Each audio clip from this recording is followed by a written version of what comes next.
A velha fórmula do Estado mínimo e do mercado máximo para os donos dos capitais. O capitalismo e mais o capital, como o dono do negócio, conseguem realizar essa façanha. No Brasil, mais ainda, ou seja, mais mercado e menos Estado. O Estado passa a ser mínimo, pequeno. Se formos comparar com outros países, o Estado acaba sendo restrito a funções de manutenção das desigualdades.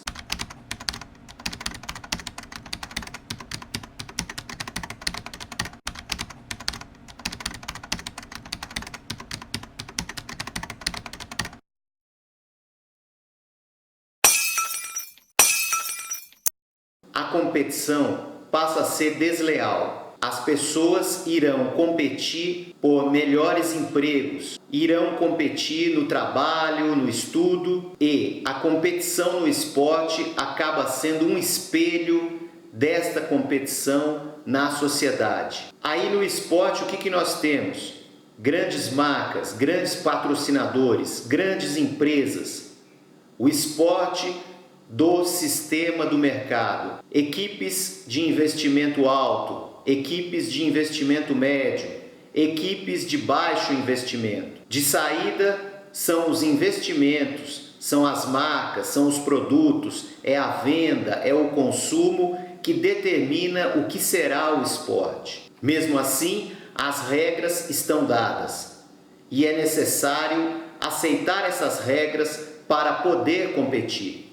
Incentivo, mérito, esforço, superação, tudo isso nós sabemos que o esporte promove. Aliás, são valores que estão contidos no esporte. O problema que nós colocamos aqui é a competição é desleal de cima para baixo, do dinheiro para as necessidades das pessoas. Tudo isso para dizer que precisamos de um Estado fortalecido, precisamos de recursos, de políticas públicas que incentivem o jovem a fazer esporte. Como que aprendemos a competir? Experimentando vitórias e derrotas, experimentando fracasso e sucesso, dando murro em ponta de faca, dando murro na parede e ao mesmo tempo valorizando, aceitando, lutando, vivenciando questões específicas do mundo do esporte. Preparação física, tática, técnica, mental, espiritual. Não só em um campeonato, mas em uma sequência mais ampla.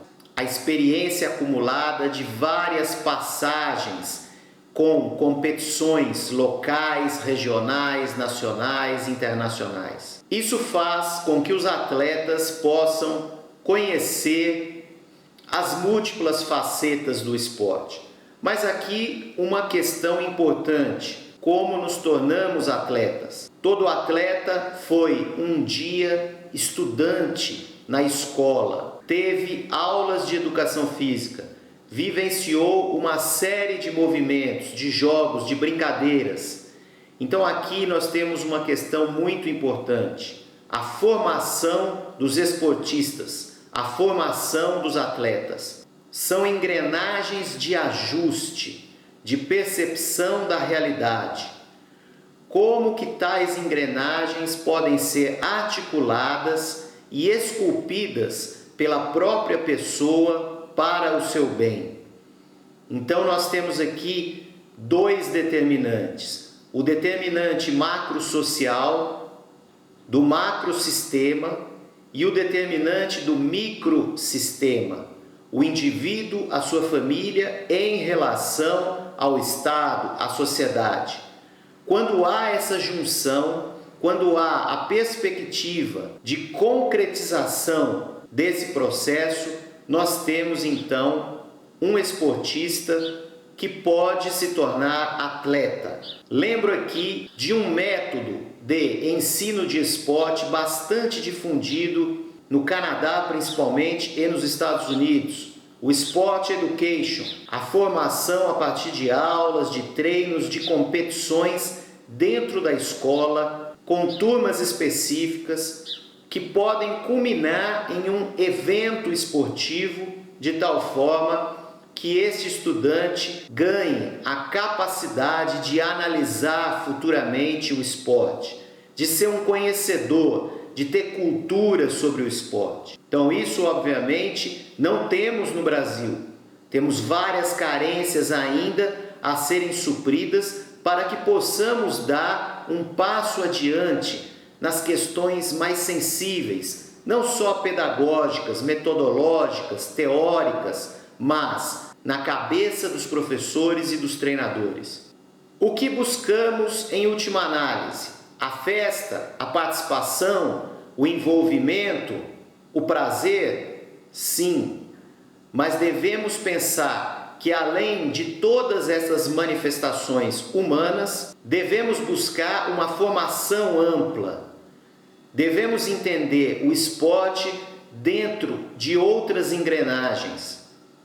O pós-esporte, o que vai acontecer após o evento. As marcas, os vídeos, as lembranças, a avaliação.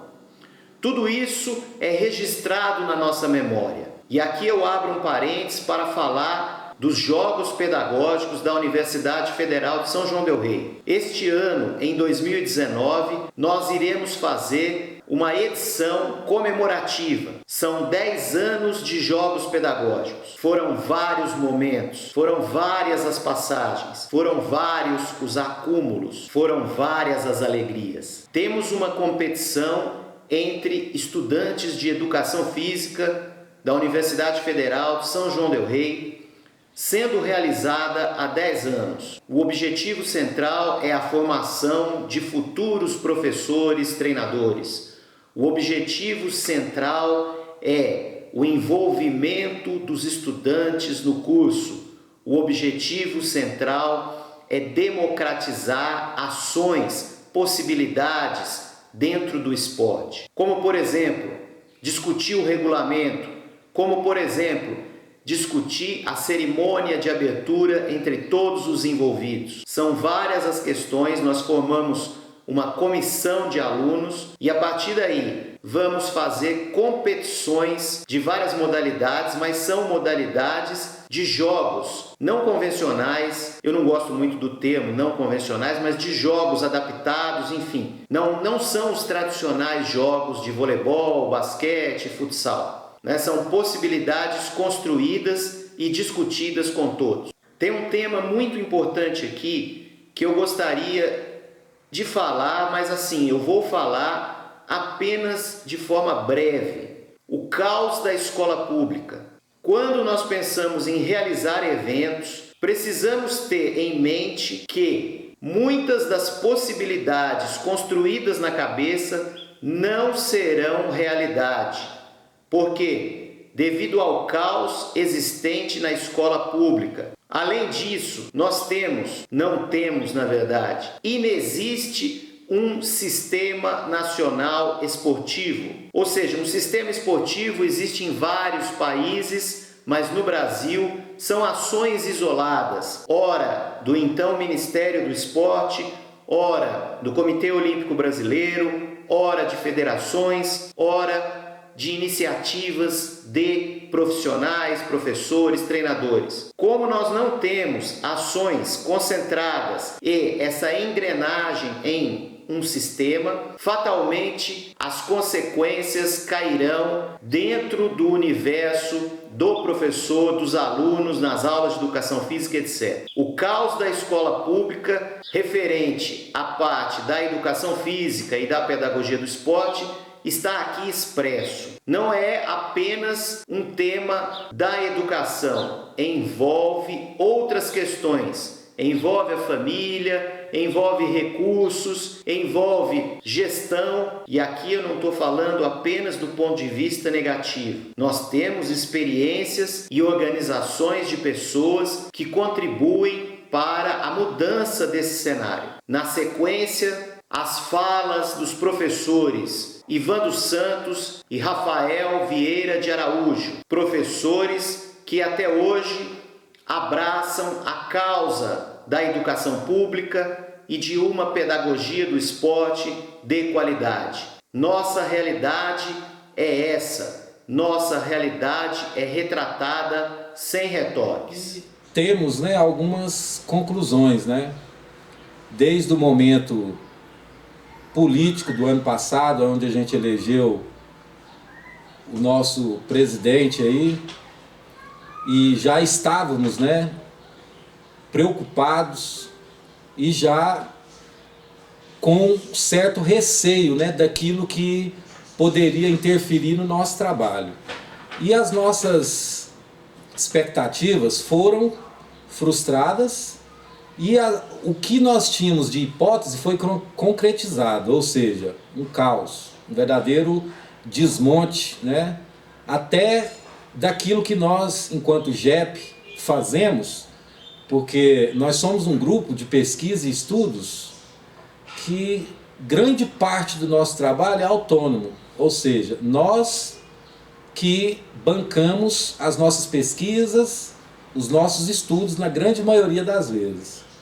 E como está ocorrendo, essas manifestações agora, que nós já prevíamos lá atrás, o que estava acontecendo, tanto no Congresso Mineiro, da Pedagogia do Esporte, cujo professor Renato organizou, que eu quero parabenizar aqui, que eu participei do congresso.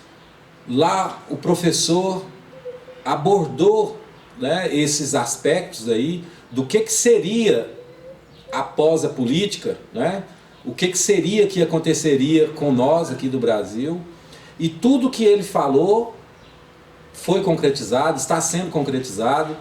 Então isso abala, a nossa estrutura, a nossa vontade, mas não faz a gente desistir.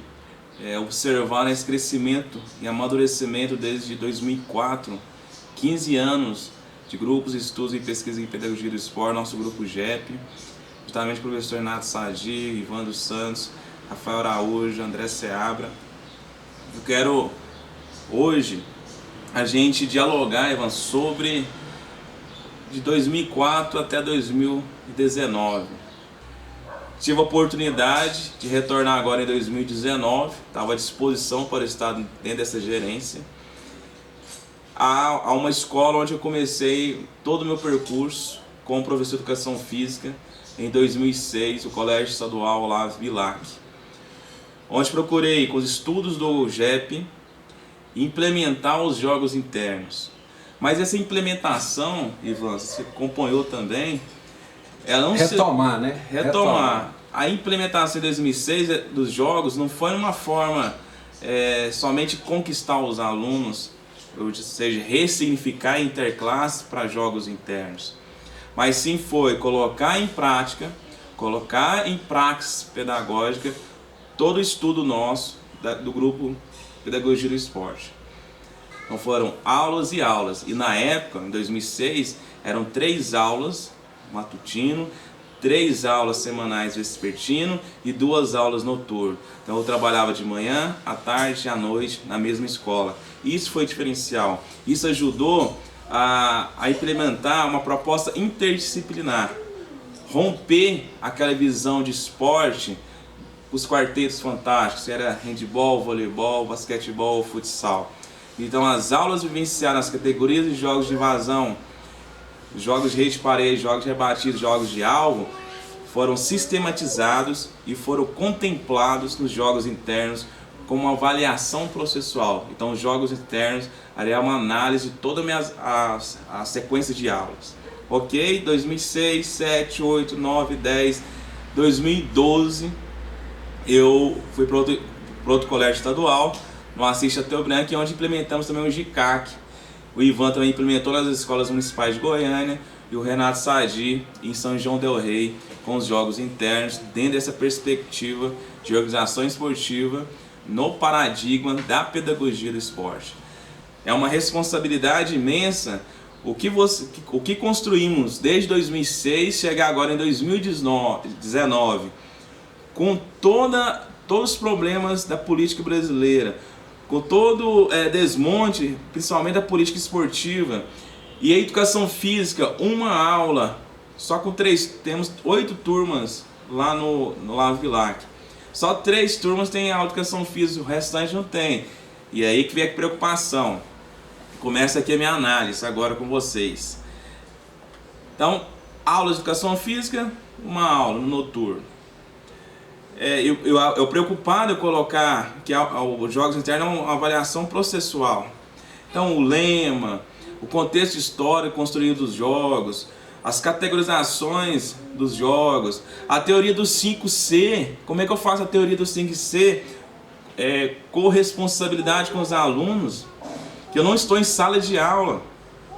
E a minha ansiedade está dentro da sala de aula, eu estou na coordenação de turno, ou seja, uma experiência por JEP, um olhar do coordenador de turno sobre as aulas de educação física, sobre todos os professores de outras disciplinas também.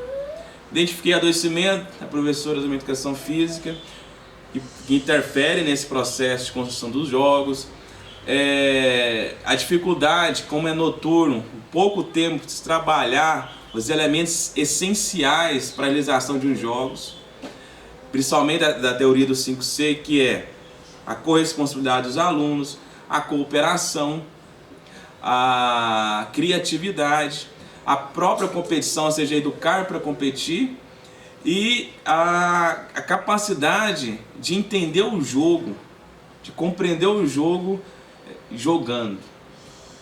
A questão da tática, a questão da técnica, da estratégia de jogo e de todos os elementos, desde a abertura dos jogos até a finalização dos jogos. E vou falar da abertura dos jogos.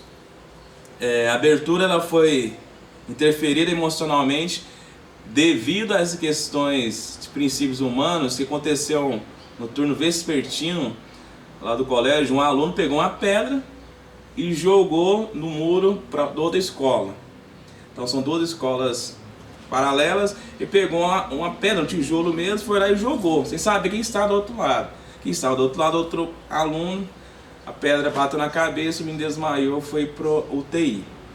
Aí era no mesmo dia da abertura, a abertura era à noite, às 19 horas, a diretora comentou sobre isso, esse fato interferiu na alegria, né, da abertura, mas foi feita a abertura com todos os símbolos, né, com todos os rituais lá dos Jogos Olímpicos, falando da bandeira olímpica, da tocha olímpica, mas foi feito, só que já interferiu essa questão da violência, né, nessa abertura. Como esse paradigma juvenil, o estereótipo juvenil da música, né, dos carros de som, a equipe gestora autorizou a entrada de som desses carros, e onde que também interferiu no sentido dos jogos. Então foram os 4 primeiros jogos de futsal e os jogos de sala, né? Jogos de sala dominó, dama, uno, teve o ping-pong era similar a tênis de mesa, e os 4 jogos de futsal.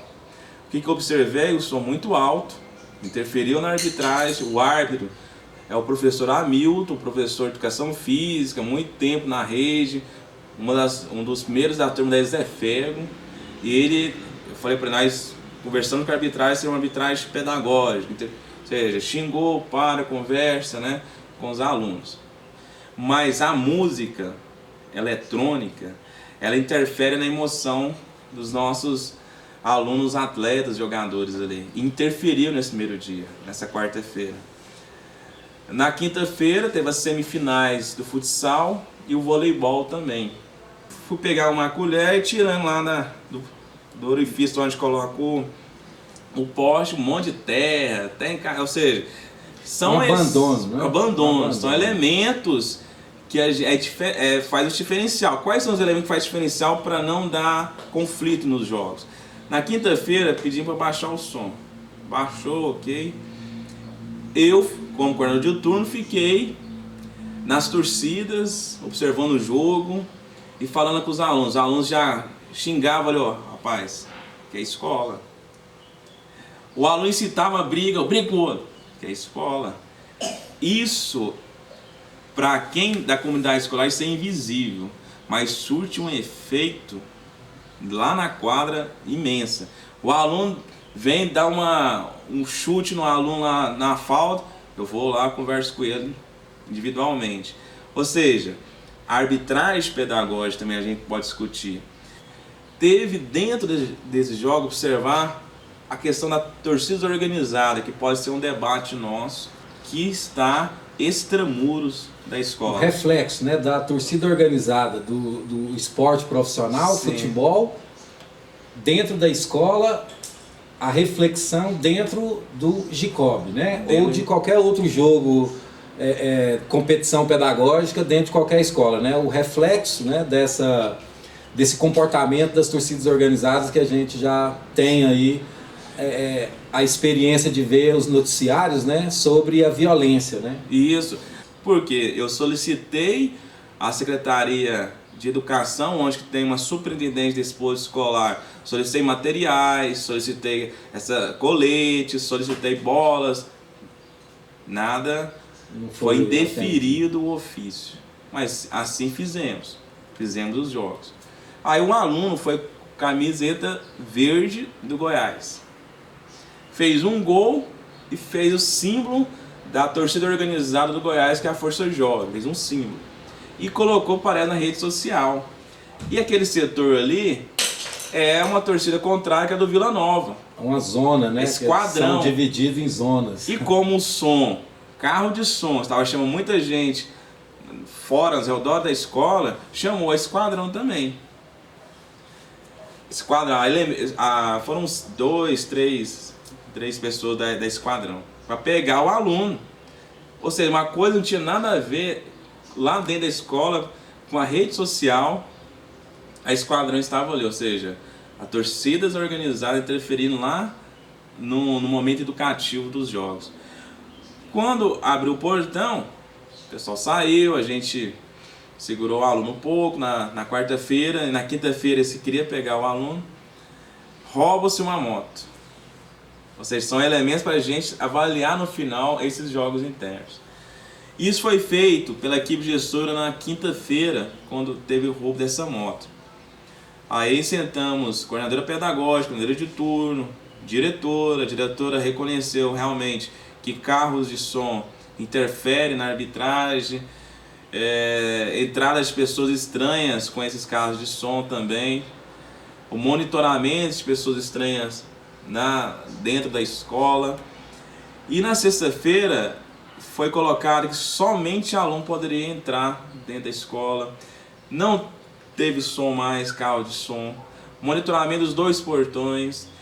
Eu fiz também com os alunos, como era a final do futsal, a questão sensibilizar os alunos dos jogos, do fair play, da derrota e da vitória, do momento de oração também para eles ali. Isso é a questão emocional. Avaliar foi uma oportunidade que eles têm que se alfabetizar em esporte, né, nesse ponto. Ensino médio, né? Não ensino médio. Alunos de 15 a 28, 30 anos de idade.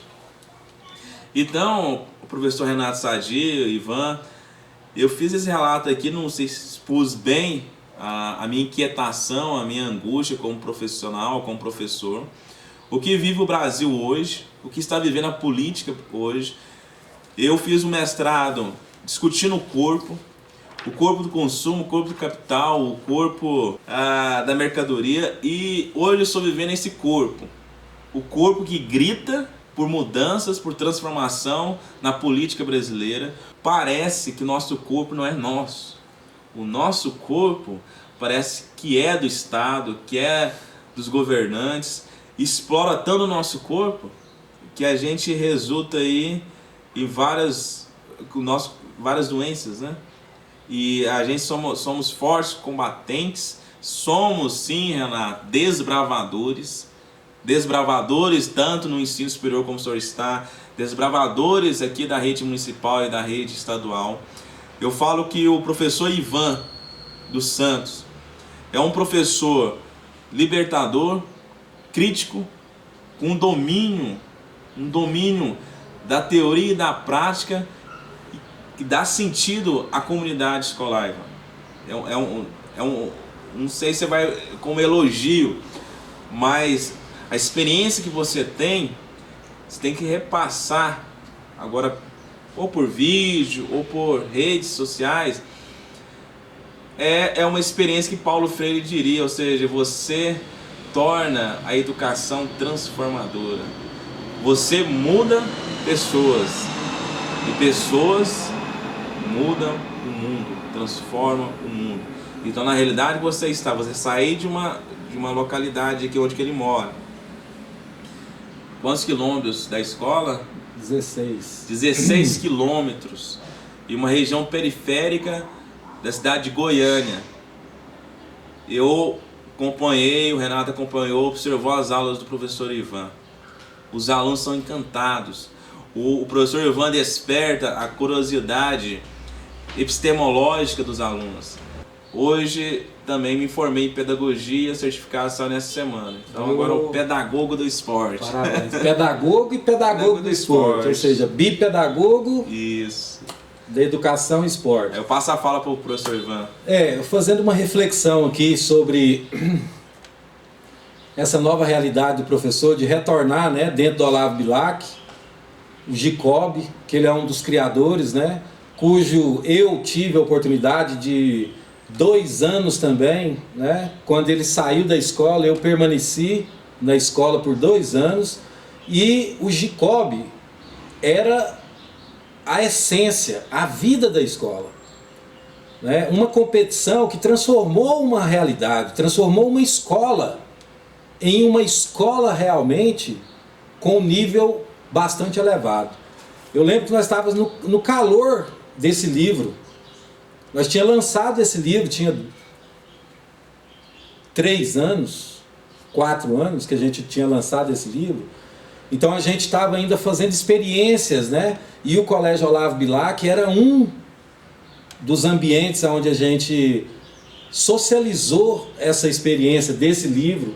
E depois de um certo tempo, o professor Rafael retorna na escola e vê o abandono da educação física, da pedagogia do esporte, trazendo todos esses elementos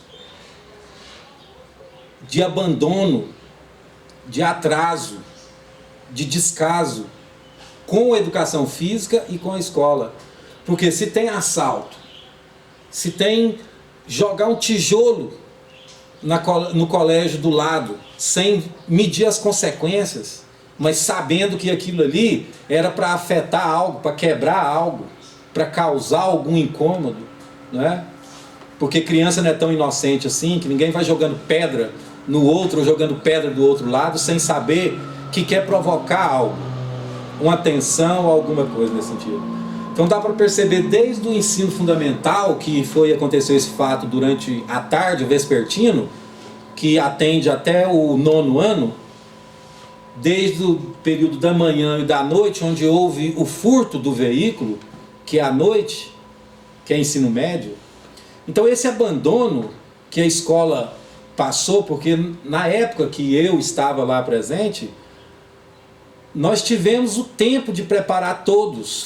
A escola vivenciou o IDEB aumentando, o índice de violência reduzindo, as infrações, os atos indisciplinares, todos eles diminuindo, com toda essa estrutura que o Rafael deixou de legado para a escola, deixou lá a organização, o planejamento, a forma de conduzir.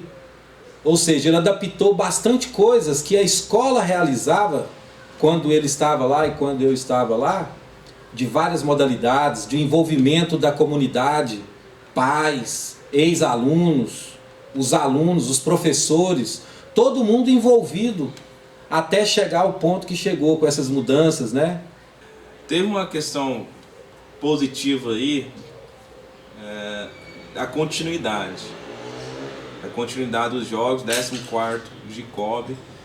E estava comentando com a equipe gestora também do Olavo Bilac a dificuldade que se tem hoje desse planejamento pedagógico.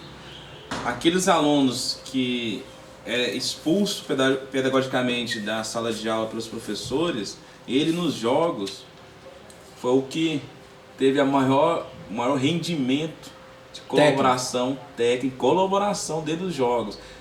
Esse diferencial que eu não falei. Eu pedi ajuda para os alunos que no projeto 2006 eu colocava os terceiros anos do ensino médio para organizar as comissões. Mas na hora não deu tempo, eu pedi ajuda para os alunos, vamos varrer aqui, né, vamos limpar ali, vamos organizar a sala, vamos organizar a quadra. Eles ajudaram e sentiu como que o pertencimento aos jogos. Eu vou retomar aqui para a comunidade nossa esportiva da educação física este livro, a carta compromisso do grupo de estudos e pesquisa em pedagogia do esporte. Primeiro, exigir condições adequadas de trabalho e remuneração, bem como cumprimento de acordos e pactos para o desenvolvimento e a constante melhoria dessas condições. Segundo, construir permanentemente um projeto pedagógico que fortaleça a autonomia dos envolvidos. Estava discutindo aqui. Terceiro, esforçar-se e dedicar-se no dia a dia de um lado, com a consciência clara das limitações e obstáculos impostos pelas instituições, de outro, com a prontidão para um trabalho rotineiro que acumule mudanças e avanços. 4. Compreender e explicar os diferentes processos de iniciação esportiva. 5. Apresentar práticas coerentes e possíveis, observando o crescimento pessoal, esforço, responsabilidade e superação. 6. Superar o imediatismo da formação aligeirada, né, em curto prazo, e da busca ansiosa e frenética por resultados. 7. Optar pelo pensamento amplo e complexo, simplificando para crianças e reelaborando tal simplicidade para a linguagem dos jovens, que foi no ensino médio. 8. Abandonar as fragmentações do real e as falsidades dos discursos vazios e abstratos. 9. Romper com a dicotomia entre diretividade e não diretividade, o que implica em conceber um novo patamar de totalidade para a ação pedagógica do esporte. E 10. Planejar aulas e treinos, assumindo postura proativa e dinâmica. Isto é falar e deixar falar nos momentos certos. Cada item que eu falei aqui tem desdobramentos de análise de cada desses 10 itens. Então, leia o livro, leia a carta de compromisso nossa. Eu fiz um release com eu e o Ivan dentro desses itens, né, Ivan? Tudo nós discutimos aqui, dialogamos, está nessa carta de compromisso à sociedade esportiva, à sociedade como um todo.